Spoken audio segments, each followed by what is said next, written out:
Hi hello నమస్తే, స్వాగతం. జోరుగా హుషారుగా ఆగస్టు 22 పండగ. పండగ. ఏం పండగ? ఉగాదా, సంక్రాంత, వినాయక చవిత? ఇది కాదండి, మా అందరి కాదు, మనందరి మెగాస్టార్ చిరంజీవి గారు పుట్టినరోజు. అన్నయ్య పుట్టినరోజు ఈరోజు. అంటే ప్రస్తుతం ఉన్న యువతలో చాలా మంది ఫ్యాన్స్ ప్రీ రిలీజ్ అప్పుడు వచ్చేసి వాళ్ళ కేకలు ఇవన్నీ చూసి, అరే ఒకప్పుడు మేము ఎలా చేసేటోళ్ళం, ఇలాంటి ఏం చేసేవారం కాదు, మాకు అలాంటి అవకాశం లేదే, లోపల ఉన్నా అట్లా చేస్తే ఎవరన్నా ఏమన్నా అనుకుంటారేమో అని ఒక చిన్న మీమాంస. ఇప్పుడు ఎక్కడ మొదలైంది ఇది అంటే, సరిగా ఖైదీ సినిమా మా ఊరు కొత్తగూడెంలో పూర్ణ టాకీస్లో వచ్చినప్పుడు స్టార్ట్ అయినటువంటి అభిమానం ఇది ఇప్పటికీ అట్లే ఉండిపోయింది. ఇంకా అది పోదు కూడా, ఎందుకంటే మామూలు విషయం కాదండి. చాలామంది సినిమా నటుల్ని చూస్తూ వచ్చాము, చాలా సినిమాలు చూసాం. కానీ అన్నయ్య ప్రత్యేకత ఏంటంటే, పాత రోజుల్లో సినిమాలు ఎలా ఉన్నాయంటే, ఒక క్యారెక్టరు, సినిమాలో ఉన్న హీరో క్యారెక్టరు మనం దాంతో ఇది మనమే కదా అన్నట్టుండేది. అంటే ఒక మగమహారాజు కావచ్చు, విజేత కావచ్చు, మహానగరంలో మాయగాడు కావచ్చు, గూండా కావచ్చు, మంచి దొంగ కావచ్చు, దొంగ ఒక్కటేని కాదు, ఇంకా ఎన్ని సినిమాల పేర్లు మనం చెప్పుకుంటూ పోతే అంటే సాధ్యమైనంత మట్టికి నా తమ్నైల్లో మీరు చూసినట్టు ప్రతి సినిమా సీడీ నా దగ్గర ఉంది. ఇంత అభిమానం పెంచుకుని ఆయన్ని ఎప్పుడన్నా కలవడం జరిగిందా అంటే, చాలామంది మనం అభిమానించే హీరోలని కలవడానికి ప్రయత్నించామా, ప్రయత్నంలో ఎంతమంది రియల్లీ సక్సెస్ అయ్యారనేది నాకు తెలియదు. కానీ నేనైతే అందులో అయ్యాను. ఎలా అంటే, రామోజీ ఫిలిం సిటీలో నేను పనిచేస్తున్న టైంలో అన్నయ్యది అక్కడ మంజునాథ షూటింగ్ జరుగుతూ ఉంది. అప్పటికే కేవలం నటనతోటి అందరిలో ప్రేమ అభిమానం సంపాదించేసి అక్కడతో ఆకుండా అన్నయ్య అప్పటికే ఏం చేశారు, చారిటబుల్ ట్రస్ట్ పెట్టి రక్తదానం మీద అవగాహన, నేత్రదానం మీద అవగాహన మనలాంటి ఎంతో మందికి ఆయన కల్పించడం జరిగింది. అప్పటికో 12 సార్లు రక్తదానం చేసి నా దగ్గర కార్డ్స్ ఉన్నాయి. చాలా మందిని రామోజీ ఫిలిం సిటీ నుంచి నేనే తీసుకొని పోయి మన హిందీ నగర్ అంటే పంజాగుట్ట పోలీస్ స్టేషన్ వెనకాల ఉండేది అప్పట్లో చిరంజీవి చారిటబుల్ ట్రస్ట్. అక్కడికి తీసుకొని పోయి వాళ్ళతో రక్తదానం చేయించి మళ్ళీ వాళ్ళ ఇంటి దగ్గర దింపేవాడిని.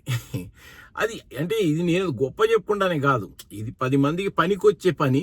ఆయన ఒక సంకల్పంతో పెట్టారు. సంకల్పం బలమైంది అయితే మనిషి ఏదన్నా చేయగలుగుతాడనేది యథాతథంగా ఆయన చేయడం వల్ల మనకు తెలిసింది. సో మనకి ఇలాంటి అవకాశం భగవంతుడు ఇచ్చాడు. ప్రతి 90 రోజులకు ఒకసారి మనం రక్తదానం చేయొచ్చు అని తెలిసినప్పుడు అట్లా నెత్తురిచ్చుకుంటూ పోవడం జరిగింది. సరే, రామోజీ ఫిలిం సిటీ అక్టోబర్ 15వ తారీఖు 2002 సంవత్సరం మధ్యాహ్నం కరెక్ట్ లంచ్ బ్రేక్లో నేను అప్పుడు పర్యాటక శాఖలో పనిచేసేవాడిని. అక్కడున్న సెక్యూరిటీ గార్డ్ సైదుల దగ్గరికి వెళ్ళి, కాకా అంటే వద్దొద్దు షూటింగ్ దగ్గర రాకూడదు స్టాఫ్ అంటే, అట్లా కాదు అనేసి సరే అంటే లోపలికి వెళ్ళి తెలియజేయడం జరిగింది. రమ్మను అంటే వెళ్తే అన్నయ్య శివుడి గెట్టప్లో అలా కూర్చున్నారు.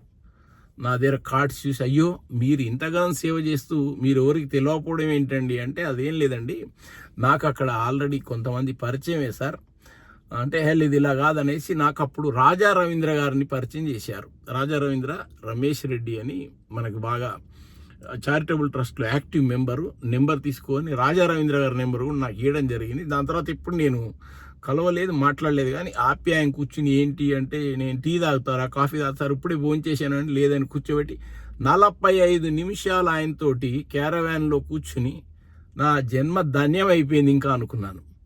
దాని తర్వాత మళ్ళీ అన్నయ్యని ఎప్పుడు కలిసింది లేదు. కాలక్రమేణా అక్కడ మన గీతా ఆర్ట్స్ ముందు ఫోటోలు దిగడం జరిగింది ఒకసారి. దాని తర్వాత ఎప్పుడు అన్నయ్యని కలిసింది లేదు. కానీ ఈ తరంలో ఉన్న వాళ్ళు చేసే అల్లరి అనేది ఏమీ లేదండి. ఎందుకంటే మా ఊర్లో జగదేవిగూడ అతలకు సుందరి రామ టాకీస్లో, కొండవీటి దొంగ, నాయకస్ టాకీస్లో, మిగిలిన పూర్వ టాకీసు, విశ్వరూప టాకీసు, పరమేశ్వర టాకీసు, ఇవన్నీ టాకీస్లో ఎక్కడ అన్నయ్య సినిమా వచ్చినా శుభం కార్డు పడ్డ తర్వాత మళ్ళీ పాట, ఏదో ఒక పాట దాంట్లో బాగా హిట్, అన్ని పాటలు హిట్టే ఉంటాయి, ఒక పాట కనుక కంపల్సరీ మళ్ళీ మాకు ప్లే చేయకపోతే అంటే మేము చేసేవాళ్ళం కాదు, చేయాలంటే భయం, ఇంటి దాకా వెళ్తుందేమో, ఇంట్లో పడతాయేమో అని ఒక బ్యాచ్ ఉండేవారు. వాళ్ళ భయానికి థియేటర్ ఏదైనా, ఓనర్ ఎవరైనా అన్నయ్య సినిమా వచ్చిందంటే శుభం కార్డు పడ్డ తరువాత గ్యారంటీ మళ్ళీ సాంగ్ ప్లే అవ్వడమే. అది అన్నయ్యకే పరిమితమైంది, వేరే ఏ హీరోకి ఇప్పటిదాకా లేదు. అంటే వాళ్ళు తక్కువ అయిన ఎక్కువ అని చెప్పుడు కాదు, అదొక అంతే ఒక రకమైనటువంటి అసలు. అంటే ప్రతి సినిమాలో ఆయనది ఒక స్టైల్. చేయి చూసారా ఎంత రఫ్గా ఉందో. అనాలన్న ఆయనే. మాస్టరు నమస్కారం. అనాలన్న ఆయనే. ఇది కొంచెం చిన్న మీద చితికినట్టుంది. అనాలన్న ఆయనే. ఆ ఇంద్రసేనుడు అనాలన్న ఆయనే. ఒక్కటని కాదు, ఒక బాడీ లాంగ్వేజ్, టిపికల్ స్టైలింగ్. అంటే మాకు ఎంత పిచ్చి అంటే గ్యాంగ్ లీడర్ సినిమాలో అన్నయ్య వేసుకున్న డ్రెస్ చూసి ఆ షూస్, అప్పట్లో సికింద్రాబాద్లో సింగపూర్ మార్కెట్ అని ఉండేది, కొత్తగూడెం నుంచి బస్సు ఎక్కి వచ్చి అక్కడ బట్టలు కొనుక్కుని మళ్ళీ వాపసు పోయేది. గరానా ఊళ్ళో ఇట్లా జబ్బల బనియను, అప్పటికి ఇంకా మా ఊర్లోకి అవి రాలేదు, కంపల్సరీ అది కావాలి. కొత్తగూడెం నుంచి హైదరాబాద్ వచ్చి ఆ జబ్బల బనియను కొనుక్కుని ఊర్లో పోయి వేసుకుని అన్నయ్యలా ఫీల్ అవడం. అన్నిటికంటే అత్యంత అద్భుతమైనటువంటి విషయం ఏంటంటే ఇంద్రసేనారెడ్డి సినిమాలో మొక్కే కదా అని పీకేస్తే పీక కోస్తా అన్న సీన్లో అన్నయ్య వేసుకున్న షర్టు అప్పుడు జెమినీలో చిన్న ప్రోగ్రాం పెట్టారు. అక్కడ మనం కొంచెం లాబింగ్ చేసి దాన్ని కొట్టేసి తీసుకొచ్చి కొండ అన్న కాస్ట్యూమర్ తోటి నా సైజుకి చేయించుకుని అది వేసుకుని అసలు ఓహమ్మ ప్రపంచ రికార్డు పలగొట్టినోళ్ళలాగా ₹1,00,00,000 లాటరీ వచ్చినోడు ఎంత ఆనందపడతాడో తెలియదు, కానీ నేను పొందిన ఆనందం అయితే నా మాటలు నేను చెప్పలేను. ఇట్లని కాదు, ఇవన్నీ అని కాదు, అసలు ఒక మెగాస్టార్ ఒక సాధారణమైనటువంటి కుటుంబం నుంచి వచ్చి శ్రమ ఏవ జయతే, కృషితో నాస్తి దుర్భిక్షం, మనిషి సంకల్పం గట్టిదైతే ఎంతమంది ఎదురున్నా కానీ ఆశయ సాధనకి అలా ముందుకు వెళ్ళిపోతూ ఎంతో మందికి స్ఫూర్తిగా నిలవడం జరిగింది. మెగాస్టార్ పద్మభూషణ్, పద్మవిభూషణ్, జాతీయ అవార్డులు, నంది అవార్డులు, 9 ఫిలింఫేర్ అవార్డులు, ఇంకా ప్రపంచవ్యాప్తంగా ఎన్నో గుర్తింపులు. ఎన్ని వచ్చినా ఎప్పుడు ఒదిగి ఉండడమే, మాట తూలడం అనేది లేదు. ఓ తమ్ముడు చూస్తేనేమో డిప్యూటీ సీఎం ఇప్పుడు, కానీ పవర్ స్టార్ పవన్ కళ్యాణ్, ఇంకో ఆయన నాగబాబు గారు, ఇంకా ఇంట్లో కొడుకు, ఇక ఆ చిన్న పాస్ ఎందుకు ఇస్తున్నా గ్లోబల్ స్టార్ రామ్ చరణ్. ఇన్ని ఉన్నా కానీ ఎప్పుడు ముఖంలో అదే నిర్మలంగా ఒక నవ్వు. ఆయన కళ్ళతో మాట్లాడతారు. చాలా మంది అబ్జర్వ్ చేసినట్టు లేదు. చిరంజీవి గారు ప్రత్యేకత ఏంటంటే ఆయన కళ్ళతోటి మాట్లాడతారు. That is a beautiful thing. అంటే ఆయనకు భగవంతుడు ఇచ్చింది అద్భుతమైనటువంటి కళ్ళు.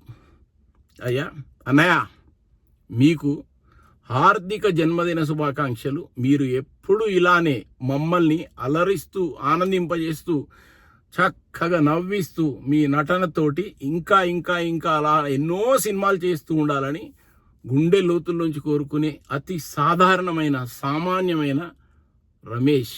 ఎంతోమంది మీకున్న కోట్ల మంది అభిమానుల్లో నేనొకండి. మళ్ళీ ఇలాంటి ఇంకో విషయం గురించి సరదాగా ఇలానే మాట్లాడుకుందాం. జోరుగా హుషారుగా. Signing off, Ramesh.